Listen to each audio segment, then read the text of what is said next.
Alright, so this is just a quick video update of what we've gotten done this summer so far.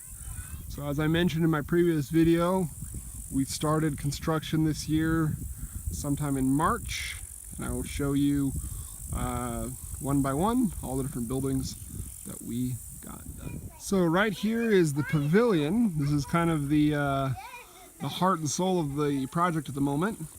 Here we have a solar panel on the roof. Here we have our internet connection right there. Here's the pavilion.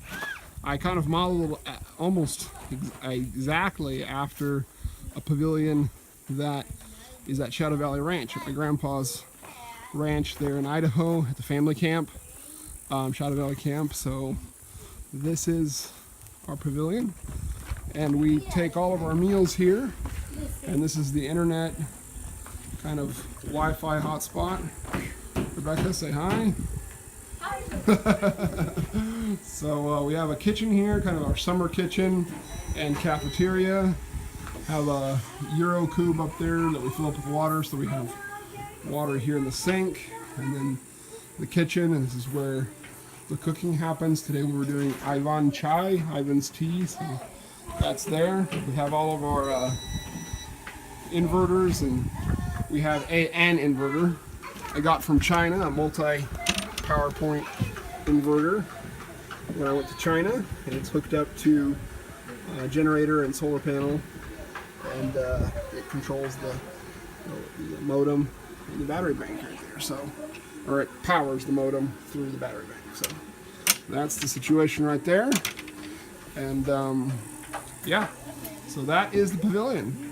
So this year we didn't really want to do much of a garden, but we did put in a little potato patch, and then down there there's some tomatoes and cucumbers and watermelons, and just something small this year. It's about 1,700 square meters, just under half an acre here of potatoes. We used the horse to plant the potatoes. It was fast, and it's more or less straight. But so that was a project that we did this year as well. So hopefully we'll have a good root crop to go in the root cellar this fall. So that'll be good. So this is our what we call the bunkhouse. It was supposed to be an energy house, a place to put generators and stuff like that, but Andre and I had some tug of war over sizes and ended up growing into this kind of a lot bigger of a building than we originally had planned. We'd planned on putting up some wall tents and having volunteers stay in wall tents, but this isn't what we ended up with. And again, this was not part of the original plan. Probably one of the reasons why we are not having as much success with our time budget as we'd like. But anyway, it'll be useful for winter over workers, have somewhere for workers to go, for pastor trainees, workers, people who want to work with us to go in the winter.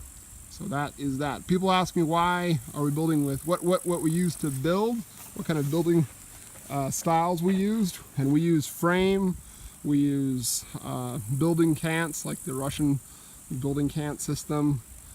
We even have some felt buildings, some yurt, but we use just the basic stick frame building, make an envelope house.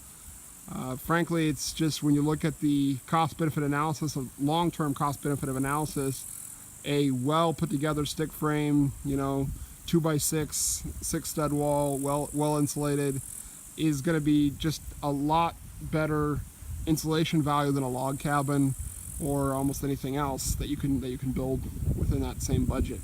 So I looked at a lot of different things. A lot of aerated foam concrete was what we originally wanted to build with, but that was in the Kim River property, and just logistically that would not have worked here very well. So we ended up with stick frame. So that is the bunkhouse. Seven spots for people to sleep in. So that's that. So we got the bunkhouse, a guy's bunkhouse. A lot of guys, 7 guys, need somewhere to go. Don't want to wait out in the rain. So we got this double hole toilet going, all of the comforts of home. Speaking of buildings that weren't planned, the original energy block was supposed to be up there, but that turned into the bunkhouse. So this is now the energy house. And it is actually completely outside of the homestead circle, way over here all by itself in the corner, because this is where we're gonna have an appropriate 8-meter drop from upstream, where we're going to put in the intake pipe for our penstock, for our piping system. The pipe's gonna come down the creek, and go over here to a turbo generator that's going to be a turbine, water turbine generator that's going to be sitting down there.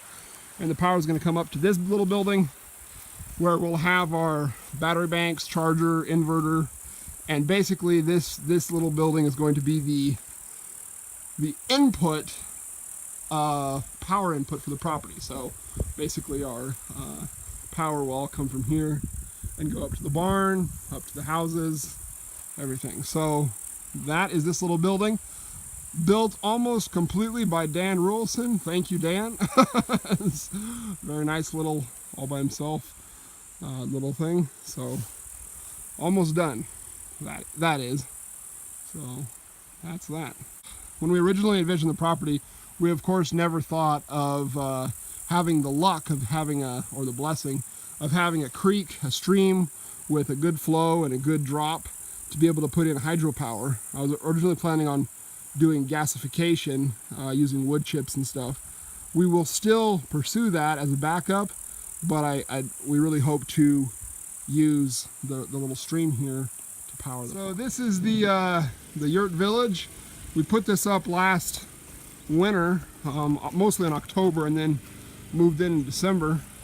Because November we were completely locked out of the property due to weather, due to the road. But the only real improvement that's been made in the yurt village is the little felt sunscreens to keep out the sun on the top of the yurts, and the summer shower. All of June it was sweltering heat, and then we built the summer shower, and all of July it's been just pouring rain. So the Euro Cube up on top, it gets a little bit more, that container up there, IBC, whatever they call them in England, in America, gets a little warmer than the creek, but not much.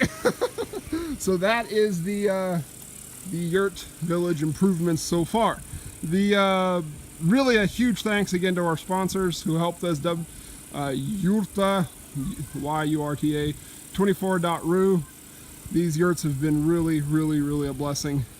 So that's a good thing. They've kept us really dry, even in the rainy season. So that's one. So this is the last big building that we're putting together so far. Hopefully we'll get another 2 buildings started this year.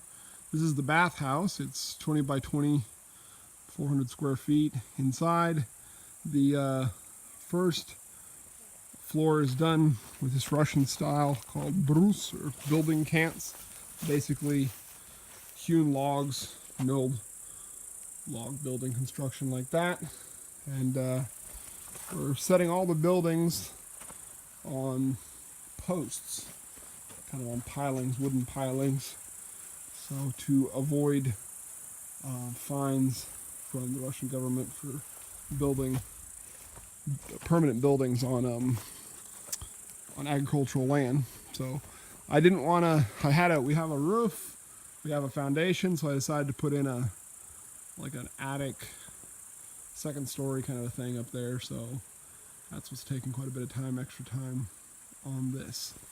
So that is the bathhouse inside this building. Hopefully within a few weeks we're going to have be able to take showers and baths, and also to do laundry, do all that kind of stuff here. So that's things we're also doing this fall is putting together stockpiling building materials. So up there and up there we got a bunch of building materials we're stockpiling, logs and all kinds of stuff for the fall season, so that when the fall comes and there's will be rain and the roads will be bad, we'll have materials to be able to build. So that's pretty much the whole of what we've been able to get done this year. We got done less than I'd hoped, but part of that is, adding things into the plan that weren't originally part of the plan. The original plan did not call for an energy block down by the river. The original plan did not call for a bunkhouse. We decided to build those. Just as you have a money budget, there's also a time budget, that if you don't build according to that time budget, then you end up with not having enough time. So we're a little bit behind. Another reason why we're behind is we'd originally planned to have pretty much 2 crews going all the time. When the original Next Step project was set up for Kemerowa, we had 10 volunteers interested in coming from the US for the whole project time. This year we didn't have that, so that's one of the reasons we are behind. But hopefully we'll be able to get the milk parlor, the milk kitchen put in this year, maybe get the barn started. We'll see how that works. We still have the rest of the summer and the rest of the spring or fall, so if anyone wants to come and help, we need help us. It'd be great. So anyway, just one more time, this is what we've gotten done. This is everything on our land, and I hope that you will be blessed and that God will bless you wherever you're at. So till next time, bye.